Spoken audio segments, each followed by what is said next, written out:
Ah, winter. Where would we be without her cold yet loving embrace? We're probably enjoying 5 months of beautiful autumn weather, but that isn't important. You see, I grew up in a desert. The only times I ever seen snow were on distant mountaintops or other times when I was simply too young and my brain wasn't developed enough to remember it. Which is why I turned to video games to get my frosty kicks. Real winter always fascinated me in a way that probably pisses off everyone that actually has to deal with it year-round. Something about the overcast sky, the land being blanketed in white, and the general calm in the air was quite alluring to me. It probably isn't as romantic as I make it sound, which is why winter levels in video games usually strike that perfect balance for me. This is my top 8 winter levels in games. Why 8? Well look, I can only think of 8, okay? This is a stressful time of year for me. I got like 3 other YouTube channels to bounce around here. Get off my case!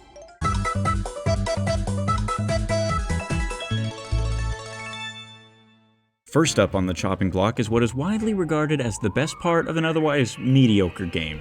The Enig Mansion from Paper Mario Sticker Star, besides being a pun on the word enigma, comes up here because it's a perfect summary of why I like winter levels.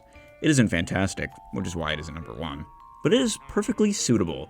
I guess you could say that sums up Paper Mario Sticker Star as a whole. No, never mind, no it doesn't. Anyway, in this level, Mario has to travel to this giant mansion whose previous owners have long since passed, and the only living person is a single, rather shifty steward. After some snooping around, you find yourself tasked with sealing up 100 boos in a sweet callback to Luigi's Mansion. It also, to my knowledge, was the first time it established that Mario has like weird boo PTSD from the events of Luigi's Mansion. A nice touch if you ask me. Anyway, the level itself is dark and brooding. The snowstorm outside gives the whole area a quiet feeling as if it were sealed away in time. The added ghost hunting element is quite fun and adds a layer of horror to what should be a nice hotel getaway. The level is good, okay, and I like the idea of being snowed in. How much more do you need me to explain, huh? Do you need clarification?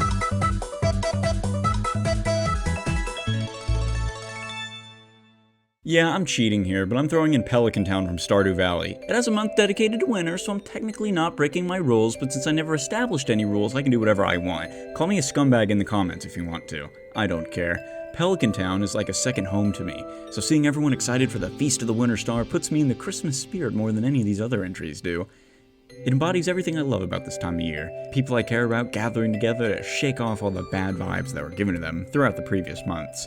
Hanging out at Gus's Star Drop Saloon during winter feels specialer somehow.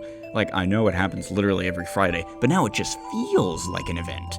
The town getting decorated is a delight, and hearing the townfolk discuss the upcoming feast, giving their thoughts and feelings about what's coming next year is incredibly cozy to me. Not to mention the ice fishing and the snowman building competitions bringing everyone in.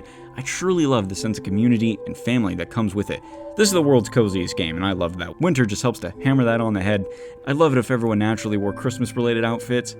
I'd also love it more if everyone just naturally wore winter-related outfits, but that's what mods are for. Except Clint, he's a dickhead who gets no bitches and no holiday cheer.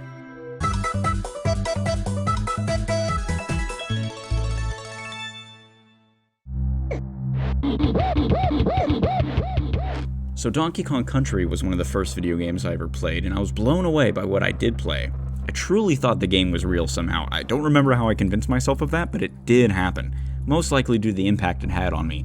The heartbeat of the jungle, the pouring rain, the atmospheric caves, that one ice level in the entire game. Point is, I love this hunk of ones and zeros, but the level that makes the spot on this list is Ice Age Alley. When I was younger, this was the hardest level ever, and it's honestly, yeah, it's still quite frustrating and difficult if you're playing it straight. The mountaintop is calling you to conquer it, to reach the peak.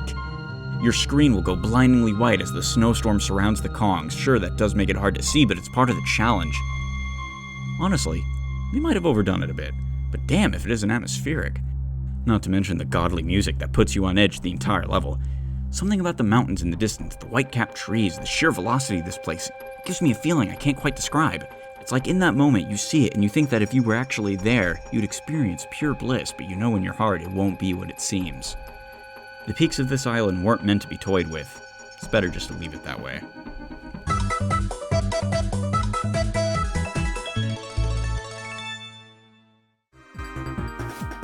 Okay, now we're talking. To hell with those frozen monkeys. Let's shred these slopes and make way for one of the best platformers of all time. While most adults before me are in complete denial over the fact that Sonic 3 and Knuckles is better than Super Mario World, nobody can deny the fact that Icecap Zone does laps around Mario's best levels. The music is heart-pounding and just makes you never want to stop moving. Sure, the spring platform and looping hills bit kind of drag on just a tad, but everything else is awesome. The best way to beat the cold is to never stop moving, and I think that's something Sonic does best. It's about time I show that hedgehog some love anyway. Me pouring out just how much of a nerd I am is pretty overdue. But basically, Icecap Zone is amazing and is a level I constantly find myself going back to. I might not have much to say about this one, but I think the game speaks for itself.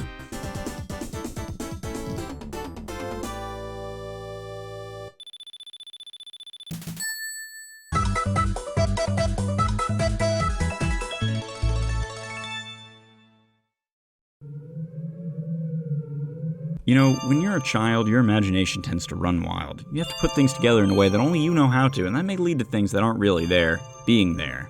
When I was that age, I was fascinated by winter and snow, as I already mentioned, but I also had a deep affinity for cave exploration. I thought it was pretty cool. I probably watched too much Indiana Jones, and I definitely played too much Zelda. So of course, when I got to the Ice Cavern in Ocarina of Time, when my brain heard that music, I just felt alone and cold. I got this weird feeling that strange things happened in this cave, and for hours I'd keep looking for hidden paths. I remember getting to use a computer and reading forums that said something about coming here as Child Link and you get a special cutscene. I was obsessed with trying it, but I could never get there. Looking back, I probably just confused it with the Spirit Temple, but I digress. Nothing else in the game is like the Ice Cavern. I felt alone and isolated, but still felt like I was being watched somehow. That's me putting things that aren't really there in the game. It's my imagination playing tricks on me anyway. The music mystified me in a way no other track did, and still does to this day. It's a very simple melody, but simplicity sells. There's truly an aura of strangeness and mystery to the Ice Cavern, something that later ice temples down the line were never able to recapture in my opinion. Also, I always wanted to capture blue fire in a bottle in real life. It was like so cool to me.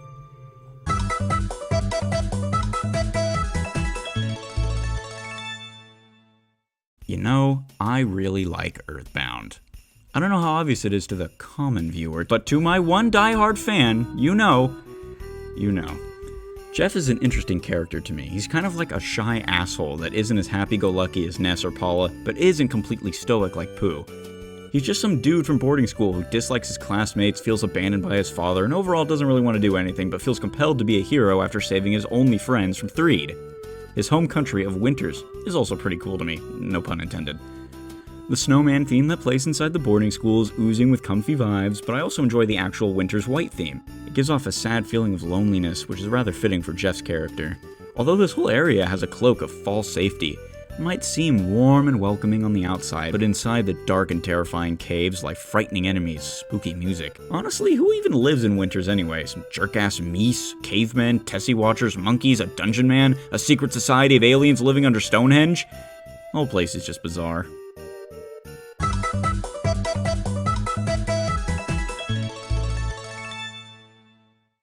Alright, taking a break from winter's weirdness, time for some simple lighthearted fun. Snowmans Land is an area I spent hours in as a little kid. I grew up with the DS version, which meant there were more areas to explore.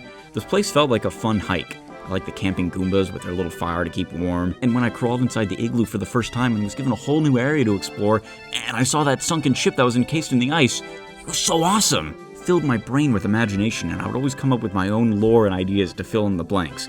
I had it dead set in my head that the sunken ship from Jolly Roger Bay and the one that was inside the igloo were friends but got separated. Like the boat that got frozen was a lifeboat but somehow ended up here. If I remember my own made-up ideas correctly anyway. Point is, as a kid, I would always come up with my own ideas for my favorite games, and this was no exception. Playing around here and looking over the top of the giant snowman's head almost made up for the snow days I never got to experience back then.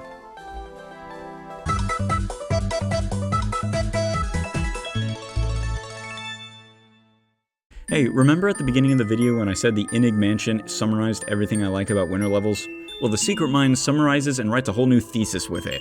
What seems like a slightly ghostly Airbnb quickly turns into a mysterious conspiracy revolving long-dead corporations, a covered-up mining operation, and strange crystals with unknown powers.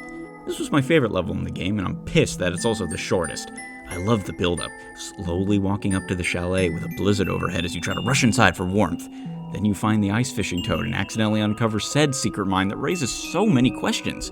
Who built the chalet? Who owned the secret mine and why was it kept secret? Mushroom Kingdom ancestors? Native landowners? Some company that delved too greedily and too deep? How far down does it really go? And what's the true nature of those red crystals and why did this corporation try to utilize them? King Boo uses them to strengthen his ghostly army, but can they do more than that? Why did whoever owned the mine take interest and what scared them away? Egad said everyone who worked there abandoned it in a hurry a long time ago, so it couldn't have been King Boo and his lackeys. it's just so great, and the fact that the entire time it's pocketed in snow and isolated from everything else in the valley makes it so effective at being memorable and unique. It's honestly the perfect setting for a horror movie, like The Thing. It might not share the childlike wonder or cozy feels that the other entries had, but I think everything else makes up for it, and I hope you agree.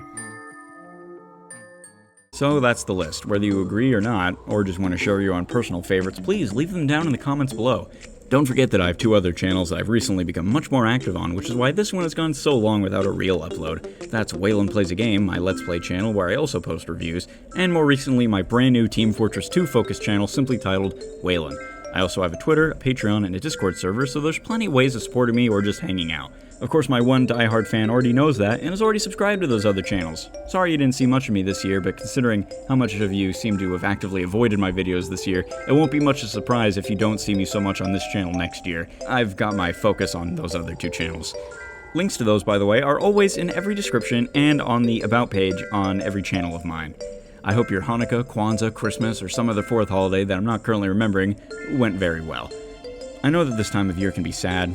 Those that have bitter families, or those that don't have any at all, can have a really hard time with this last end of the year. Just know that I think you guys are awesome no matter what, and if you aren't hearing it from anyone else, at least you got to hear it from me. Happy holidays, and good night.